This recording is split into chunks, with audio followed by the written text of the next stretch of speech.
पूर्व विधायक हर्षवर्धन यादव ने विधानसभा चुनाव में इस्तेमाल ईवीएम मशीन पर सवाल खड़े किए हैं। उन्होंने चुनाव आयोग पर गंभीर आरोप लगाते हुए चुनाव को ही ईवीएम घोटालों से भरा हुआ कहा है।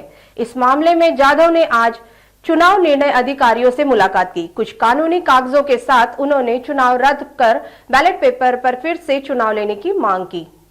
आणि म्हणून महाराष्ट्रभरातून जे एक आरोप चाललेत की ही निवडणूक ही पूर्णपणाने ईव्हीएम घोटाळ्यांनी युक्त असलेली निवडणूक आहे।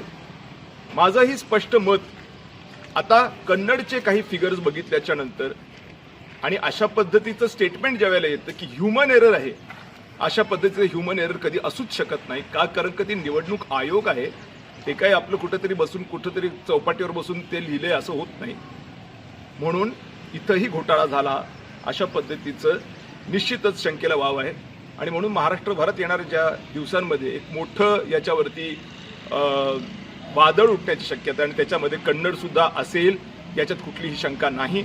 आणि म्हणून ही निवडणूक ही ईव्हीएम घोटाळ्यांनी युक्त असलेली निवडणूक असल्यामुळे ही निवडणूक रद्द करण्यात यावी आणि पुन्हा एकदा नवीन निवडणूक बॅलेट पेपरद्वारे घेण्यात यावी अशा पद्धतीचा एक नवीन प्रस्ताव हा येणाऱ्या काही दिवसामध्ये येईल याच्यात कुठली शंका नाही।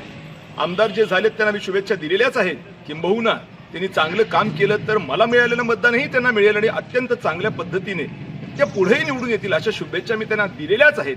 पण त्याचबरोबर जर अशा पद्धतीचे शंकेला वाव असेल की मुळातच निवडणूक चुकली आहे तर निश्चित स्वरूपाने नैसर्गिक न्यायाच्या दृष्टिकोनातून ज्याही लोकांनी मतदान केलंय त्यांना न्याय मिळण्याच्या दृष्टिकोनातून याच्यामध्ये कारवाई अपेक्षित आहे आणि ती कारवाई करण्याच्या संबंधातली भूमिका आता मी घेतोय आणि त्या पद्धतीने आता इथून पुढे निवडणुकीवर प्रश्नचिन्ह हा जसा महाराष्ट्र विचारतोय तसा कन्नडमध्येही विचारला जाईल याच्यामध्ये कुठलीही शंका नाही।